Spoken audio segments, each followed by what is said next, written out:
So I am so pleased to finally have you out on the show today. I know. It's been a while. I'm excited.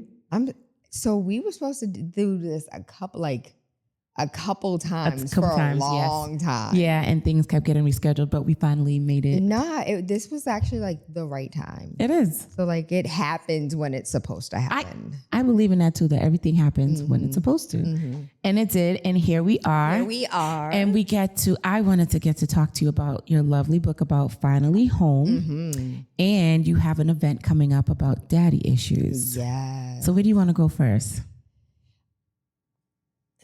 Because just say put it on your lip. Say put it on your lip. Yo, see, this is what happens when I put it on your lip. See, put it on my. Yo, I stop. think what you saying is just as bad as what he did. Put it closer to your mouth, please. No, oh put it on my your lip. goodness. Okay, so I think they kind of go hand in hand, right? And so Finally Home was written. I started to write Finally Home back in 2018, but I didn't know it was a book. So it started as a series of like emails, text messages, voice notes, voicemails of a series of questions that were consistently being asked by the same demographic of people. And that demographic were people that were not educated on credit, on budgeting, on finances, on like money in general. And so it started as me picking up the phone, answering questions of soon to be or future clients that wanted to purchase a home but didn't know the steps that they needed to take in order to get there. And then it turned into a conversational piece. One of the funniest things about the book is my mom read it. And in the first of all, I didn't even know what a prologue was. Like I had to Google it because every book has one. And I clearly didn't know what it was because it's like a snippet of the book that's not really the book. That's like some of the book of it. I made my own thing. So it's hilarious actually.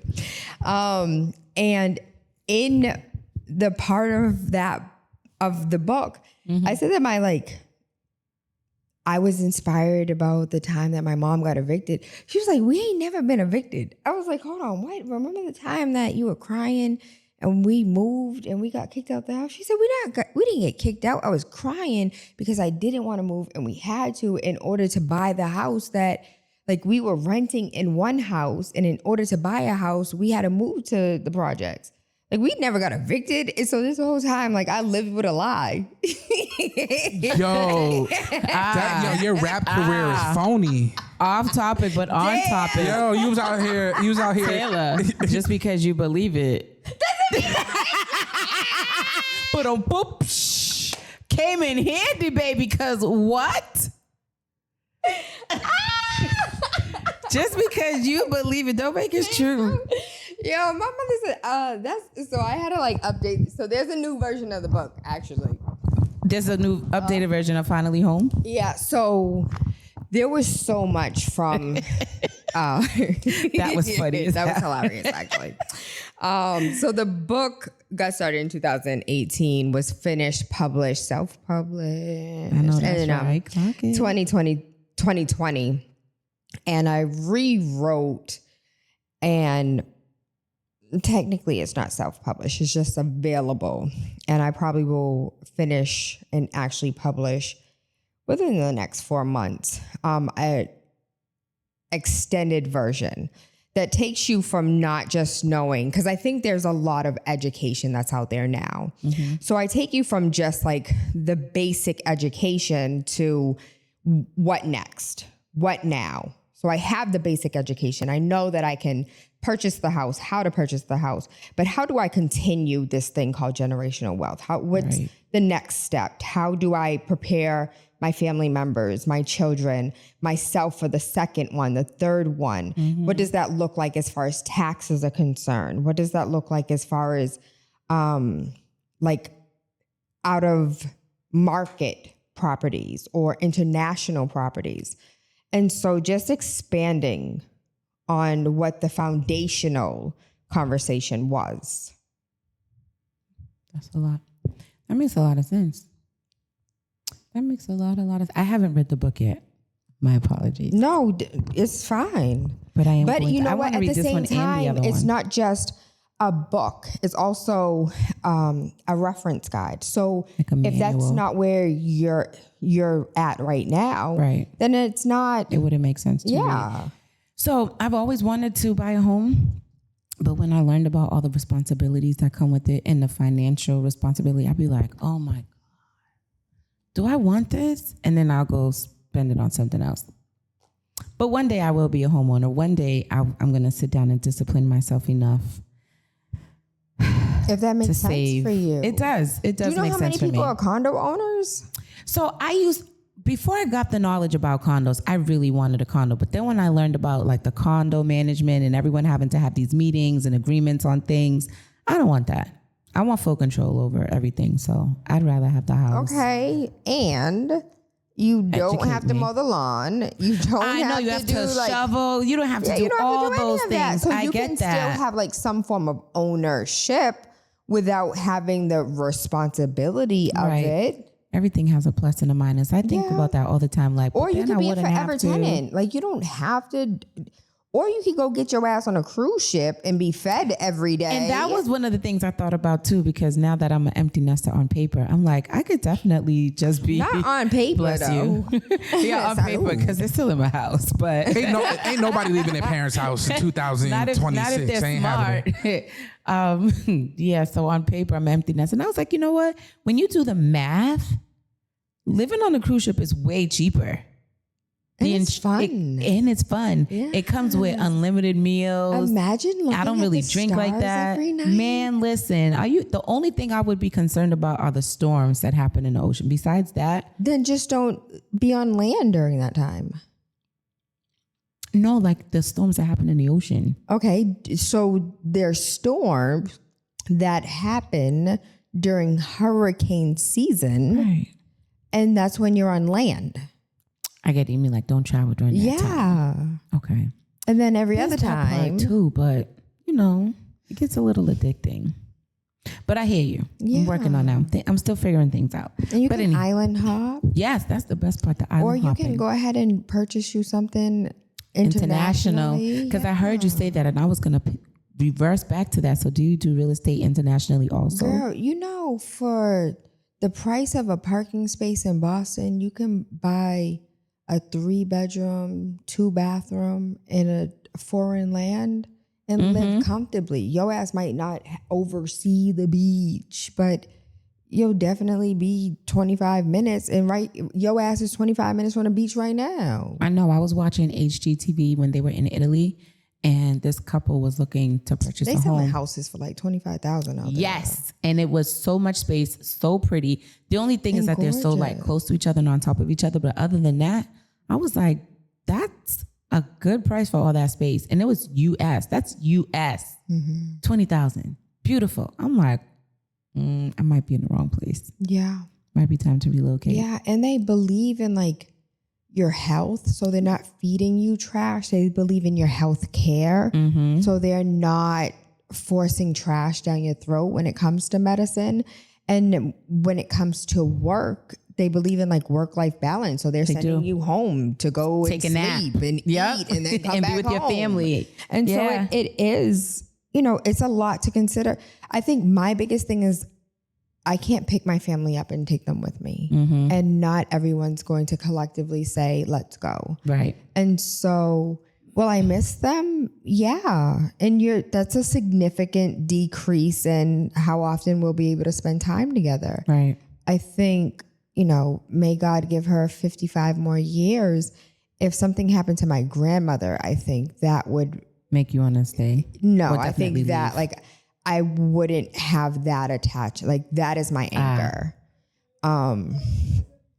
And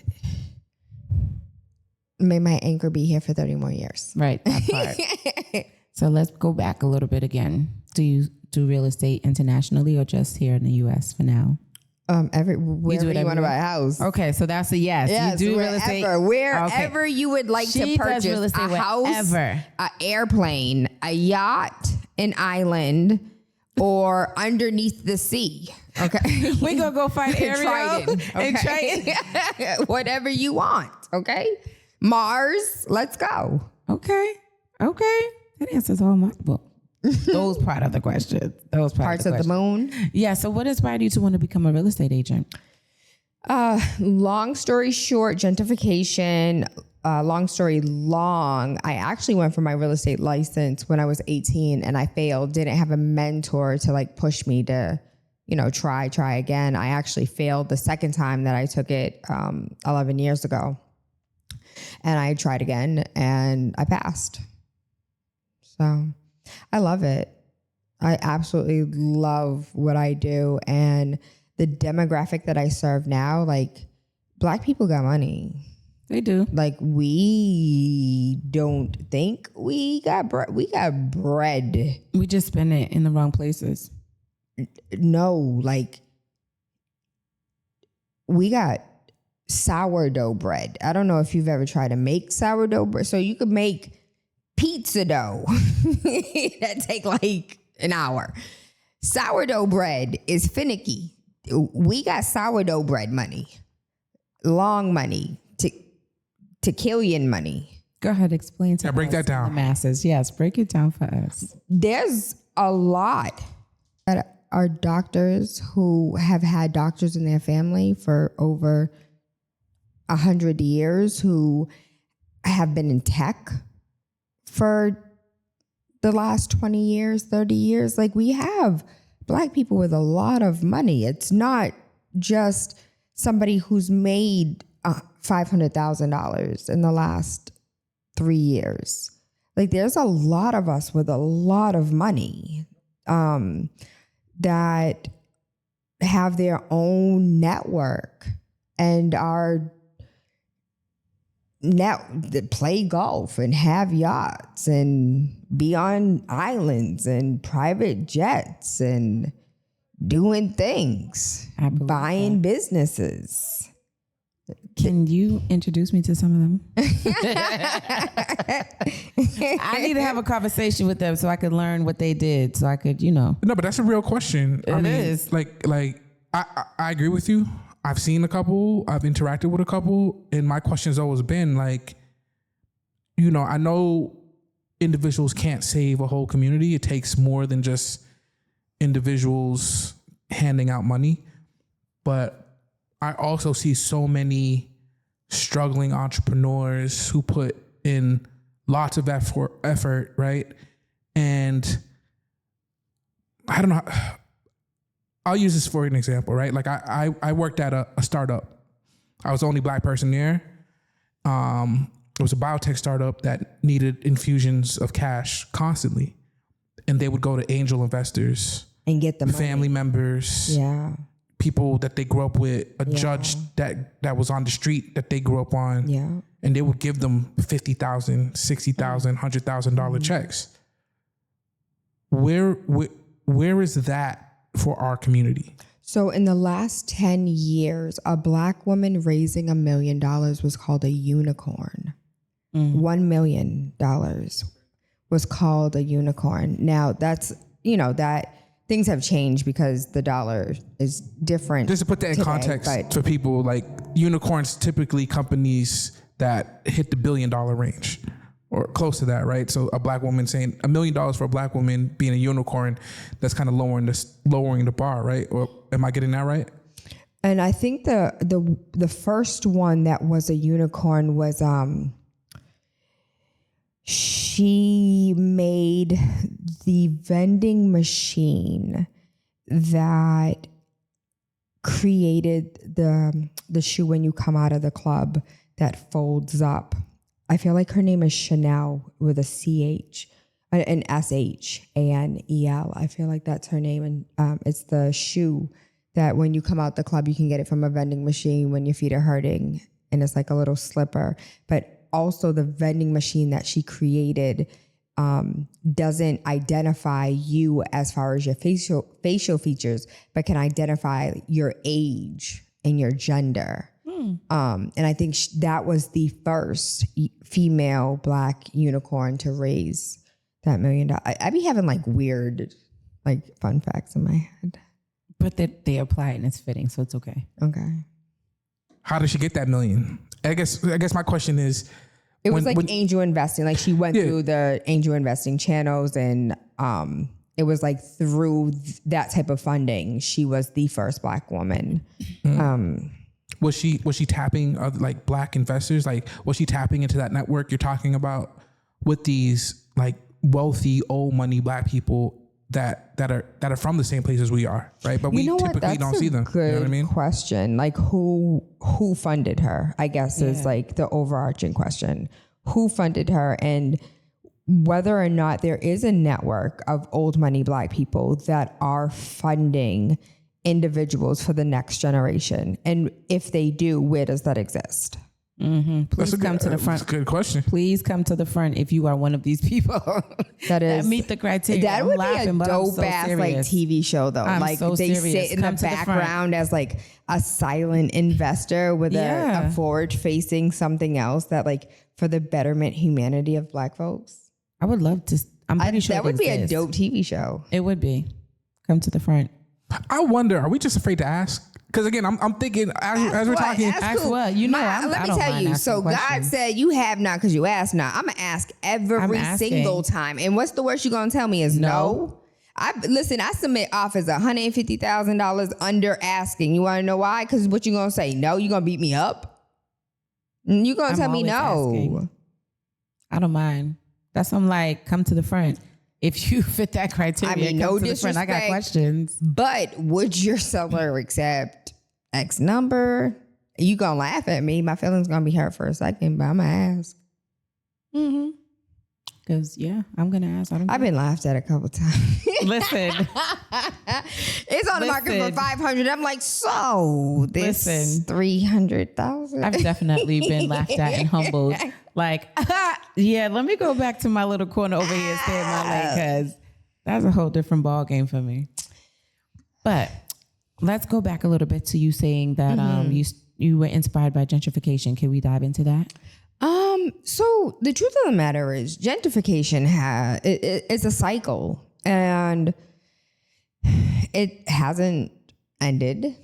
It's really not going to end, but, you know what? The truth of the matter is it is going to end, and we are seeing changes today because, so if I'm being transparent, what inspired me to really like pivot me into real estate the way that I went hard into real estate and not like a secondary, it'll help pay some bills, is because of the history of real estate. So the National Association of Realtors was instrumental in their bylaws ensuring that realtors did not introduce a buyer into a neighborhood that did not fit the neighborhood. And we know what that means, right? That was in writing. No, we don't know what that means. No, we know what that means because that's exactly how it was written. Yeah. We know what that means. Redlining. Yeah. And so, for me, like, I get beat up. So I'm in like Black Girls in Real Estate group, hundreds of thousands of us all over the world. And I get beat up every time I say this from my sisters. But when it comes to the National Association of Realtors, just because in 2021, yes, it's 2026. In 2021, they elected a Black president, and he said, we're so sorry for the things that we did. And in the 1970s, they changed their bylaws because the federal government told them they could no longer conduct themselves in the way that they were. Not because you saw it in the goodness of your heart that it's time for you to change, but somebody told you that you had to. Mm-hmm. 2021, electing a Black man and having him apologize for the things that you did, and you never putting dollars aside for the harm that you caused in an entire group of people, there will never be a dollar amount that can be identified as to how much money. And like when you think about equity, when you think about the GI Bill, and if your grandfather was in the Navy and the Army, he came back home and he was able to buy a house in the suburbs and he gave it to your mama and your mama gave it to you, and today it's worth $700,000. And you sold it so you could buy a multifamily down in South Carolina and then pocket some of the profit and invest it in some stock. Like that's what a lot of these families were doing. Sent their kids to college, took out some equity.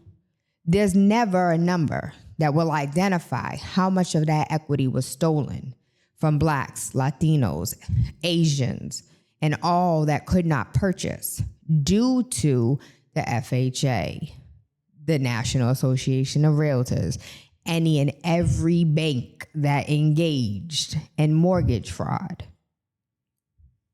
And there's a lot of that. And there was a lot of that. So much so that they still, like, appraisals are still problematic today because we don't have enough appraisers of color. Yep. Inspectors of color. All those things. So people, if you're looking for, a career, a different career or something that you could get into, be an inspector for homes. Or no. An appraiser. You can be an inspector, but an appraiser is a better look. All the things. Do all the things. Do all the things for us. Do all the things. Whatever you think will fit you as a person, I think go for it because we need it. What are some things right now for our community? Because I know there's a lot of programs that Boston has out right now for first-time home buyers. That's a whole show by itself. Oh, boy. And that's the thing. Is that much resources out there? There's so many resources. And Massachusetts has so many resources that all you got to do is Google and they're going to slap you in the face. Like they're everywhere. Everywhere. You could be struggling. Massachusetts has one of the strongest consumer protection laws across the board in the United States. That means, let me tell you how crazy I am. So I went to Sonic's and the restaurant. Okay. So Sonic's says that they have a strawberry milkshake. So I ordered the strawberry milkshake for my son and they were like, oh, we don't have it. I was like, oh, did you run out? And they said, no, we don't have it. Technically that's false advertising. Yeah. So I could sue you for false advertising under General 93A because you're advertising something you don't have. And it's not that you ran out. It's like you actually don't have the product at all. So that's how strong our consumer protection is in Massachusetts. We're such a litigious country. We are such a litigious country. But real quick, just give us a few programs that are out there for first-time home buyers. You can co-purchase. If you and your cousin wanted to purchase a property together, get a multifamily, you live on one floor, they live on another floor, you guys could co-purchase together. You can do NACA, NACA, where you have zero down payment, zero closing costs. They are super flexible in all of the things. You could do a Section 8 to home ownership. You could do a... Oh, pause that. What's that one? So there's multiple districts in Massachusetts that do Section 8 to home ownership. Boston Housing Authority is one. Metropolitan Housing is a organization. It's not a federal housing authority. And so they do not qualify.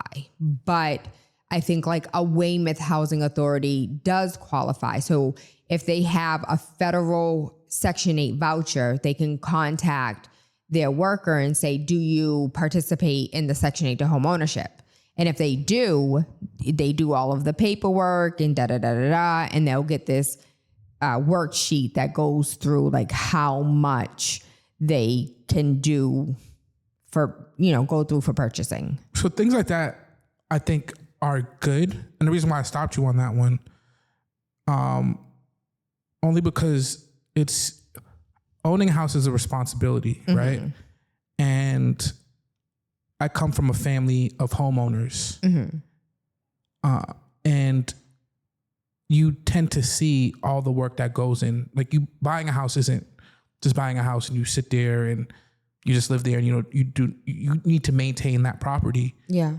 And I know, I grew up in the projects, right? I grew up in apartments. You didn't have to shovel, you didn't have to do any of that stuff. Yeah. Everything was taken care of. And I learned early on, because my mom, when I was in high school, ended up buying a house. I'm the man of the home, right?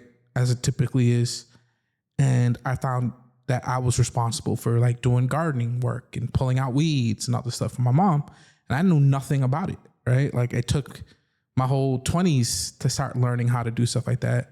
So if somebody's coming from a Section 8 situation, right, where they're renting, or any renting situation, and they're able to get a home, they're going to be like you. They're going to be drowning in the deep end. Yeah, so I'm trying to figure it out. Does it come with any type of training? Well, in the sense of like budgeting, yes. In the sense of how to like maintain, and if they get a multifamily. So the thing is, if a Section 8 to home ownership gets a multifamily, they no longer qualify for their HAP payment, because their HAP is... Are you speaking all types of what? So their HAP is what is covered by the federal government.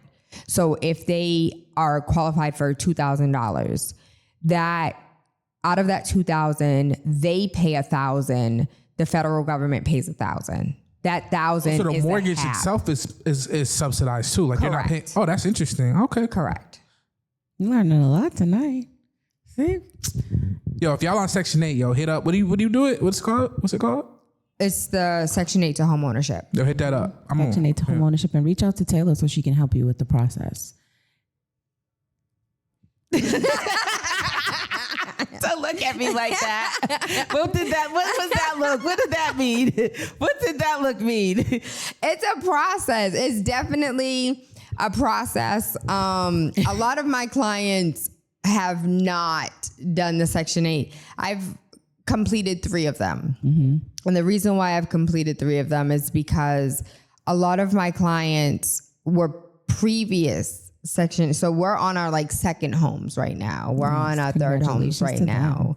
It is congratulations to them. And a lot of my clients, like, we've been together for the last 11 years. And so some of them, like, it took them 7 years to buy. It took them. I think they make it like we have Section 8 tenants, and even on like the landlord side, dealing with Section 8, they always add like an extra layer of complexity to that. And they take forever to do everything. And so and it's not just them, it's the city. You already know when you about to get some help, you about to get some headache too. Yeah. A lot of headaches, there's a lot of red tape. And unfortunately, they're overworked. The truth of the matter is they do really good work and they're doing their best. These are people with kids and families. This is a job for them and they're doing the best that they can. But on the other side, they're overworked and underpaid. And I'm not mad at that, and I understand it. So I just want to be clear on that, because I don't want to bury them, because they're already buried in all the work that they have. So I'm going to ask you one more question, because I do want to get to your event that you have coming up. Lord. Before Hobby gives me the wrap this up signal. Real quick, for anyone that's, first time home buyers, they have no knowledge of anything. What's the bare minimum requirements that you can give them for tips? Because the rest, they can just come to you. I would say, first and foremost, review your credit. Do some credit repair if you need to. Everyone's like, what's the bare minimum? What's the bare minimum? I'm not a bare minimum, bitch. I'm going to get you, like, I want you above 750. So other agents like, yeah, all you need is all you need is a 755. Okay. I'm not a bare minimum type of person. She said, we're gonna go.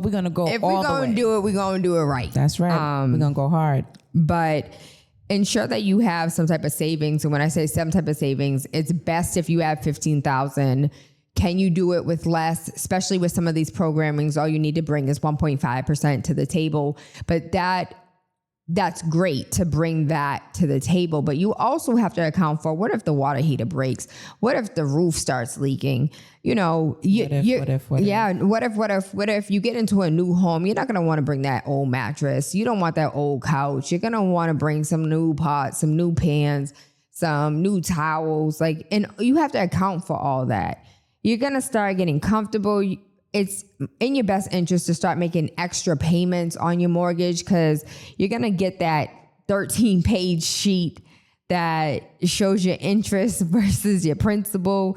Your mind's going to be blown, and you're going to see how much principal you're paying versus how much interest you're paying versus your principal. And you're going to want to double that a little bit in order to start chipping away at the mortgage payments. And I would say, like, get your paperwork in order, because not everybody has their taxes together. Not everyone has their W-2s in order. So just, especially if you're an entrepreneur, make sure you have your profit and loss statement together. Make sure you have all of your state documents together. So it's a lot. I purchased my house as an entrepreneur. It is a lot more, because you have to make sure you have everything. If you're an entrepreneur, you have to have all your ducks in a row. You can't sit here and say that you're a business and not conduct yourself as a business. You can't be out here commingling your funds. You can't half-ass your paperwork. It's just, listen, you can't do that. If you're gonna like conduct yourself as a business, then go hard. Do it the right way, right? Absolutely. We all know what we're supposed to do. People just be acting like, I feel like when you hear stuff like that from people that know what they're talking about, it's like, I didn't. It's almost obvious. It's true, but everybody, you need to keep What's your credit, your articles of configuration? What's my articles? I don't know. I'm a sole proprietorship. I don't know any of that. You still need to have them. Why? What do you mean? Why? You guys can discuss that after the show. Yo, exactly. School me. Let me know. I'm gonna edit this out so I don't sound about stupid. that. No, you're not editing it out. Absolutely not. We keep it a buck on Pandagasms, baby. Shoot. All right. So thank you for, giving us all the insiders and a lot of knowledge, because usually when I have people come on the show, it's more so, it's a lot of step-by-step things on just purchasing the home, things you should have together. And I do feel like we touched a lot more outside of that, like the gentrification, the history of real estate. And I think that was, to me, that's a lot more information than just the basics of, like you said, just the little stuff you could Google. Most people know you need the savings and the things, but the history, I knew nothing about it. And it's not something I would sit down and Google, because why, So that was, I appreciate all that information that you came with today. So I want to jump, because I just got to wrap this up signal. I want to talk about your event, Daddy Issues. So what made you want to do that event? So everybody wants me to change the name. Why?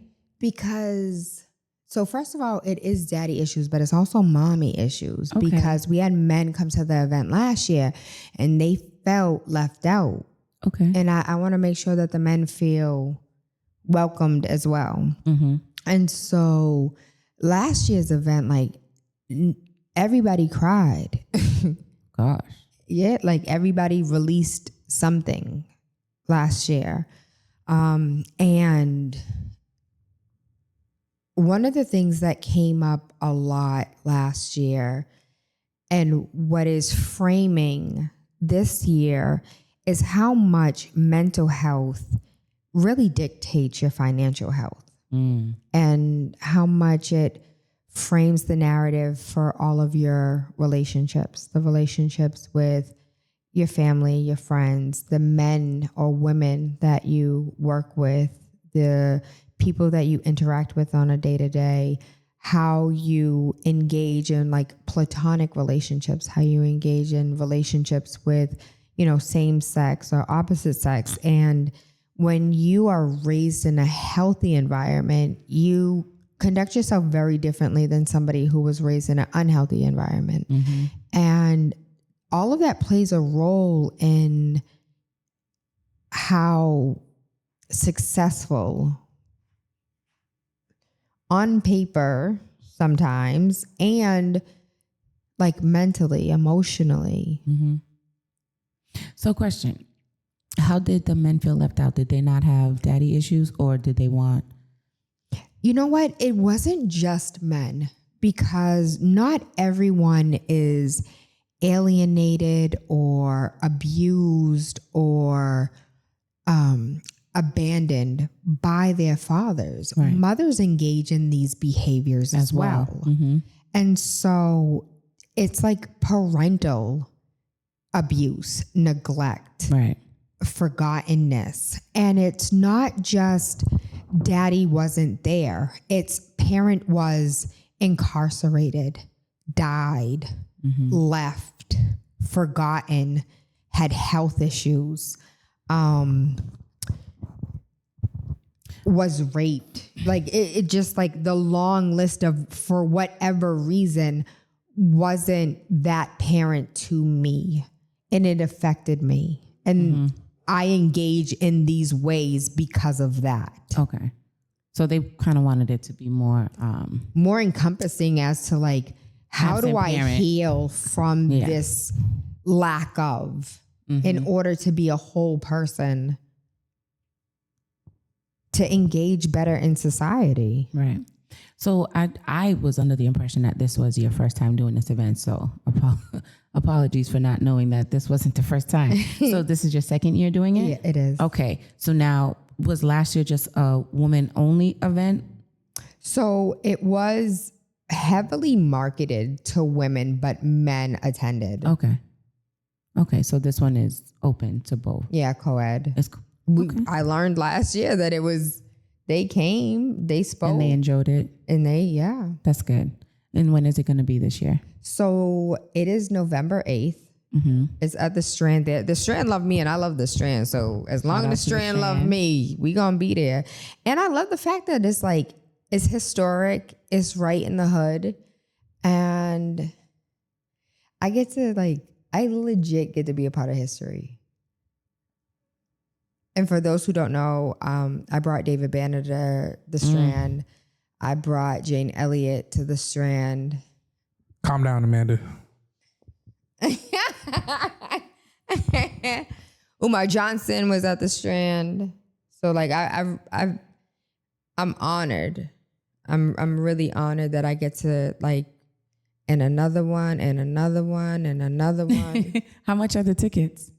So I am working my ass off so this can be an open event. Free? Yeah, I really want this to be a free event. I like that. Yeah, I want the kids to come. I like that. I really like that. I can see the wheels going what you're thinking of in your vision. I feel like Tupac right now. Explain. We're hungry, let us in. I'm gonna say, what? Please. What inspired you to create this daddy issue / mommy issue? Well, the absent parent. Yeah, tell me you don't know 5 people without daddy issues. Now, everybody I know is very well centered, great. No, I got daddy issues. What are you talking about? Exactly. That's why when you tell me men were feeling left out, I don't know a dude that don't got daddy issues. So when she was saying it and explaining it, I think it was more not so that they felt left out, but maybe to say, like she was saying, not only men disappear, women disappeared also. So, yeah, but I feel like stressing about that is an indication of daddy issues. Right. I think that was more of a trigger. Yeah. But I don't want, I'm no therapist. Don't change your name. That name is dope. I ain't no therapist, You know what came up too? For women, why is my mom jealous of me? I hear that a lot. And oh my goodness, the relationship me and my daughter have, we be sitting down talking and I'm like, girl, why is my mom jealous of? Yo, and I couldn't see my daughter, and I'm so proud to be her mom, to think. There's women out there jealous of their daughter. It's crazy to me. I don't ever want to know what that feels like. Never. How does that manifest? What's that even look like? So I don't want to know. And it was it was discussed. And it's people go through multiple experiences. There are some mean women out there that, sometimes they watch their daughter living a life that they wish they could have had. Maybe she's outspoken, maybe she's free-spirited or whatever. Maybe she's bubbly. Her daddy loves her. Maybe her dad loves her. And that's a lot of women, a lot of moms get jealous of their daughters because of the relationship they have with the daughter. Yeah. It's crazy. Spends money on her. Just because the dad is daddy. For her. The mom. Yeah, I love my wife because we don't got to deal with none of that. A lot of resentment that's crazy. Built up. And then that just stems from the mother, whatever issue she has going on from her absent parent. Like, that's another problem. That's a whole other conversation for something else, but it exists. I've seen it. I'm like, I'm praying for that little girl, for her to have the best future she could possibly have, because it's just going to repeat itself. Mm-hmm. But how do you address that? Like, I feel like, I'm 3 years into this whole 3 years and a couple of days into this whole parenthood thing. And I'm looking at how stressed out me and my wife be sometimes, like just dealing with the day-to-day stuff with a child. And it's two of us, right? And I know for the main thing I'm always thinking about when dealing with my daughter is that I don't want to leave her with traumatic experiences that I can control. Mm-hmm. Because I feel like traumatic experiences that come from your parents is like, I don't know how you fix that. Like, even with therapy, like that's a person that's like protecting you in this world. Like, I think. I didn't mean to cut you off. No, go ahead. Because you might say what I was about to say. So I've been a parent for 23 years. And I think one of the things that I did not do in my younger years was just checking in with my kids. So that might be something that I've done within the recent decade. But in the younger years, just checking in with them. How do they feel about our interactions? How do they feel about experiences that they've seen within whatever's happened? And how can I show up better for them? Or how can just basically open that line of communication at a really early age so you can better understand that. So what's traumatic? What is trauma? Trauma is something that is unhealed. What is unhealed? Something that has not been thoroughly unwoven. And you can't unweave something if you don't communicate it to yourself or to somebody else and kind of break it down. And so that's the communication piece. If you have an open line of communication with your daughter, she feels like she can go to her mommy. She feels like she can go to her daddy. And dad, this thing that happened today really scared me, really hurt me. I don't like the way this felt. And now we're processing our feelings. We're going through the emotions. We go and talk to therapists, A, B, C, D. How are our coping skills? You now don't have a 22-year-old that's coping with something from 4 years old, because that's not something we discussed when you were 4, 5, 6, 7, 8. So that's real talk. To also kind of piggyback off what Tayla was saying, to answer your question, Javi, something that I learned in therapy recently is intent versus impact. So yes, as parents, we don't intend to hurt our children, but the impact that it may have left on them isn't what we intended. Like, in our minds, we intend to do the best. Whatever decision we're making for them is the best decision for them. Right? That's our intent, to make that, because like you said, we're their providers, we're their caretakers, we're their nurturers, we're this, that, and the third for them, right? And even though in that moment that's our intention, as they grow older and, they're experiencing life and they're becoming aware in their own way, depending on how that child grows up, the impact that you left may not have been the positive impact you thought it was going to leave. So as much as we try to leave that positive impact, sometimes it's not going to. It's just not. That's terrifying. It is. That's one of the most terrifying things for me as parents. And no matter how hard you try to intentionally guide properly or whatever, there's no right or wrong way to this. You're just literally going with the flow because I think there's a wrong way. there is. Yeah, there's definitely a couple of wrong ways. Even sometimes when obviously wrong hold ways. on, but even when sometimes those parents do the wrong thing, that child gets a positive impact out of it. No, I mean, I get what you're saying, and I'm not. You know what I mean? So there's really no right or wrong way. But I'm saying you could be like straight up abusive. You know what I'm saying? No, That's what I mean by, I get wrong that. way, But then the impact that leaves on that kid. What if that kid turns out to be one of the best people in the world because the parent intended to abuse them and humble them and bring them down, but it impacted them to have to be a better person. You know what I mean? Like, I get it, but I'd rather not the abuse. No, I get what But you're think saying. about what she's saying. So a father that was super abusive, super alcoholic, had 2 sons. One became an alcoholic and the other one never touched alcohol a day in his life. And he's the one who is so giving and caring and nurturing the animals and is the best dad in the world. And this one became an alcoholic and abusive as well. That father's impact on both those children's lives are completely different. And even though that was the worst thing that he could have done to his kids, look at how he turned out. Even though he has like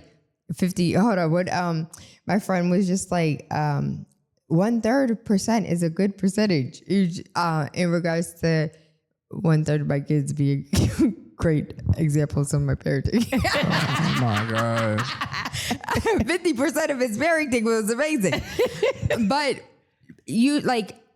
there is no good or bad, but that open line of communication is a way where you can gauge the impact that you are making. So it is terrifying.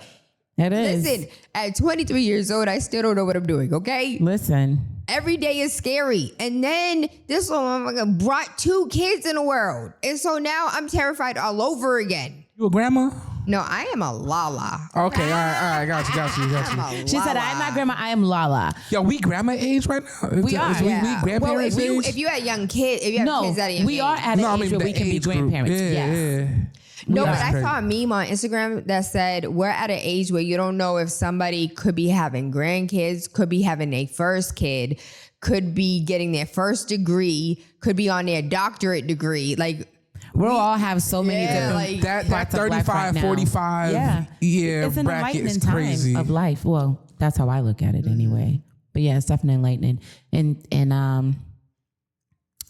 that's all I had to say about what Javi was saying about how we go from 10 to 5? Because when you're having fun, time flies. I could have sworn it was like 7. Taylor doesn't want to leave is what I'm hearing. I don't. Taylor doesn't want to leave. That means she had a great time on the podcast today, and I love to hear that. I did. So where can we find you, Taylor? Everything Taylor Andre, TaylaAndre.com. I did my own website, actually, and you can pay me to do yours. That is so hard. I just took a marketing class to teach me how to build a website, and my God, I respect people who do this for work. I never want to do this again. I just wanted to learn how to do it in the event I had to. But now that I know how to do it and I got the idea of it, how much do you charge? Let's talk about that offline. How much do you charge? Your price ain't gonna be your price. I started it. I just need a little bit of fixings and I'm just over it. I'm over it. Got you. My patience is How much you charge for yoga? We might be able to bartering. You into bartering? Listen, I played Oregon Trail, okay? I could do some Pilates and yoga classes for a little bit of website fix. Let's go. We can talk, baby. We can talk. But yes, once again, that was Taylor Andre on everything on all platforms. Is that YouTube, Facebook, Instagram? Yes. All the things. All the things is Taylor Andre. So she has this wonderful book that can give you information on finally having a home. And of course, the information is free online, but she can also get you into that home that is finally your dream home. So reach out to Taylor for all those needs. And if anyone is interested in the absent parent event that you have coming up in November at the Strand, where can they get the tickets? So they're not out yet. Tickets are not available, but everything TaylaAndre. Make sure you follow on Instagram, Facebook, and the website, because once you go to the website, it'll do a little pop-up so you can get tickets. I am working my ass off to get them to be free.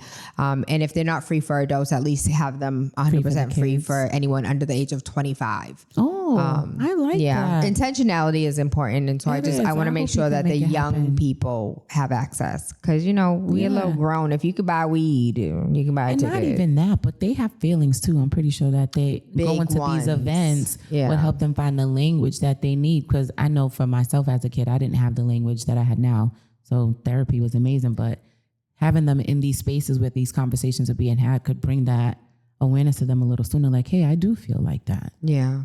Hey, I do think like that too. So I think that's a great thing to have these babies out here just dropping little awareness into them. Like, hey, how you feeling? Mm-hmm. Do you feel like this person? Do you feel like that? But yes, peace, love, and light. Make sure you reach out to Tayla Andre. And of course, always reach out to Pandagasms so you can be a guest.